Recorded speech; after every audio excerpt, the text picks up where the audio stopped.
सही फरमाते हैं कि हिजाब करो ताकि लोग आपको पहचान सके और कोई भी आपको नहीं छेड़े। और इसके बाद इस्लाम की शरीयत ये कहती है, अगर कोई शख्स किसी औरत का बलात्कार करता है उसके लिए है सजाए मौत। गैर मुसलमान कहेंगे सजाए मौत 21वीं सदी में। कितना बेदर्द मजहब है इस्लाम, कितना बेरहम मजहब है इस्लाम। लेकिन जब मैं सवाल गैर मुसलमानों से पूछता हूं और हजारों गैर मुसलमानों से पूछा हूं कि मिसाल के तौर पे अगर अल्लाह ना करे, खुदा ना करे, कोई आपकी माँ का बलात्कार करता है और वो बलात्कार करने वाले को मैं आपके सामने ले आता हूं और आपको जज बनाता हूं, आप क्या सजा देंगे उसे? 100% गैर मुसलमानों ने कहा कि मैं उसे सजाए मौत दूंगा। कुछ गैर मुसलमानों ने कहा मैं उसे तड़पा तड़पा के मारूंगा। तो कौन आपकी वालदा का बलात्कार करता है, ज़िना बिल जब्त करता है, आप कहते हैं कि सजाए मौत। किसी और के वालदा का बलात्कार कोई करता है, आप कहते हैं सजाए मौत। गलत है। वाई दी डबल स्टैंडर्ड्स? दो तरफा क्यों?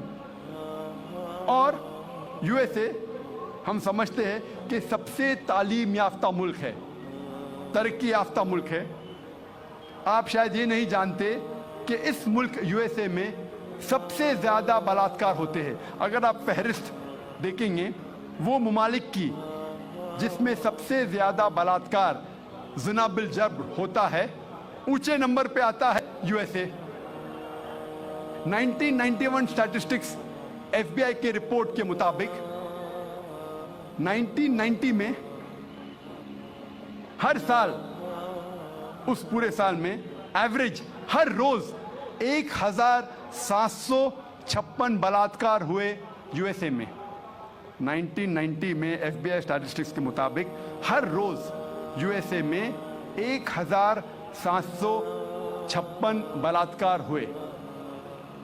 1996 स्टैटिस्टिक्स के मुताबिक, यूएस डिपार्टमेंट ऑफ जस्टिस के मुताबिक, हर रोज 1996 में 2713 बलात्कार हुए, ज़िना बिल जब्र हुए। 1990 में 1756, 1996 में 2713। हो सकता है 6 साल में अमेरिकन और निडर हो गए, इसलिए तादाद बढ़ गई। 1996 स्टैटिस्टिक्स के मुताबिक हर 32 सेकंड में एक बलात्कार हुआ यूएसए में, हर 32 सेकंड्स। हम यहाँ तकरीबन 2 से 3 घंटे है इधर। इस 2 घंटे में 200 से ज्यादा बलात्कार यूएसए में हो चुके होंगे। जब से हम यहाँ हैं, जमा हुए हैं 2 घंटे से, 200 से ज्यादा बलात्कार यूएसए में हो चुके होंगे। मैं आपसे पूछना चाहता हूं, अगर हम इस्लामिक शरीयत, इस्लामिक कानून यूएसए में लागू करते हैं, कोई भी आदमी कोई औरत को देखता है और गलत ख्यालात आते हैं, उसे नजर नीचे करनी चाहिए। उसके बाद औरतें इस्लामिक लिबास पहने, सारा बदन ढका हुआ होना चाहिए, सिर्फ चेहरा और हाथ कलाई तक दिख सकता है। इसके बाद अगर कोई आदमी औरत का बलात्कार करता है, ज़िना बिल जब्र करता है, उसके लिए सजाए मौत। मैं ये पूछना चाहता हूं कि बलात्कार की तादाद जैसे में बढ़ेंगी, वहीं के वही रहेंगी या घटेंगी? घटेंगी। It's a practical law. आप जहां भी इस्लामी कानून लागू करेंगे, इस्लामिक शरीयत लागू करेंगे, चाहे वो यूएसए में हो, कनाडा में हो, यूके में हो, हिंदुस्तान में हो, सऊदी अरेबिया में हो, सिंगापुर में हो, जहां भी आप लागू करेंगे, फौरन आपको रिजल्ट्स मिलेगा, फौरन उस देश में रहमत हो जाएगी। और चंद साल पहले जब एलके अडवाणी इस मुल्क के होम मिनिस्टर थे, उन्होंने कहा था कि बलात्कार करने वालों को इस देश में सजाए मौत होना चाहिए। उन्होंने कहा था, और मैं इसके लिए उनको मुबारकबाद देता हूं। बाकी बातें एलके अडवाणी की मैं नहीं मानूं, लेकिन ये बात को जरूर मानता हूं कि उस टाइम जब वो होम मिनिस्टर थे, उन्होंने कहा था कि हिंदुस्तान में भी जो भी इंसान, जो भी शख्स कोई औरत का बलात्कार करता है उसको मिलना चाहिए सजाए मौत। हो सकता है कि अगले होम मिनिस्टर ये कहेगा कि औरतें इस्लामिक लिबास में होना चाहिए, इंशाल्लाह हो सकता है। जो सही है हमें उसे मानना चाहिए। आज की मीडिया कहती है कि इस्लाम औरतों को जलील करता है, औरतों की हुकूक नहीं है इस मजहब इस्लाम में। जब हम वेस्टर्न मीडिया देखते हैं हमें पता लगता है the western talk of women's liberalisation, the western talk of women's liberalisation is nothing but a disguised form of exploitation of a body, deprivation of honour and degradation of a soul. ये मगरिबी नारा आजादी निस्वा का हकीकत में औरत को जलील करता है, उसकी इज्जत को लूटता है, आबरू को लूटता है। The Western society claiming to uplift the woman has actually degraded her to a status of concubines, mistresses and society butterflies which are hidden behind the colorful screen of art and culture.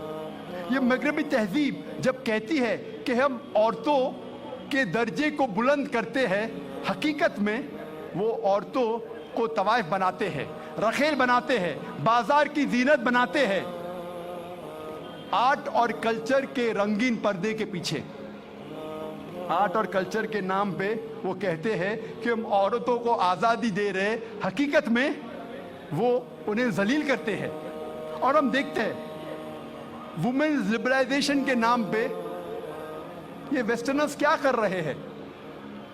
आप देखेंगे अक्सर advertisement में आपको औरतें मिलेंगी। जो चीज औरतें इस्तेमाल नहीं करती उसमें भी औरतें मौजूद है। मिसाल के तौर पे आप अगर मोटरसाइकिल की ऐड देखेंगे, कितने खवातीन, कितने औरतें दुनिया में मोटरसाइकिल चलाती है, कितने, फिर भी मोटरसाइकिल की ऐड में आप औरतों को देखेंगे। एक बहुत फेमस ऐड थी, मुझे किसने कहा था, BMW मोटर गाड़ी की। एक गाड़ी है BMW जो नौजवानों में बहुत फेमस है, बहुत मशहूर है। आमतौर पे मर्सिडीज को माना जाता है बहुत अच्छी गाड़ी, लेकिन नौजवानों में BMW वो और तेज है, उसका पिकअप अच्छा है, तो नौजवान पसंद करते हैं BMW गाड़ी, और तेज और पिकअप, वेरी फास्ट कार। तो मुझे किसने कहा था, एक मशहूर एडवर्टीजमेंट थी BMW की। उस BMW के आगे उस एडवर्टीजमेंट में एक औरत है बिकिनी में, उसके बदन पे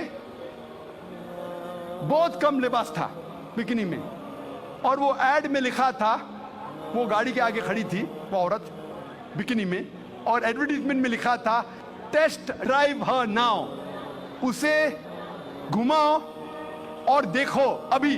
किसको, लड़की को या गाड़ी को? ये मगरबी तहजीब उनके माओ को बेचती है, उनके बेटियों को बेचती है, उनके बहनों को बेचती है। हम इसको बिल्कुल गलत कहते हैं। हम नहीं चाहते कि हमारे माँ, हमारे बहन, हमारी बेटियां बाजार की जीनत बने। वो लिबरलाइजेशन के नाम पे, तरक्की के नाम पे अपने खातून, अपने औरतों को बेच रही है। और हम देखते हैं कि जितना भी मीडिया इस्लाम को बदनाम कर रही है, उतना ही इस्लाम फैल रहा है।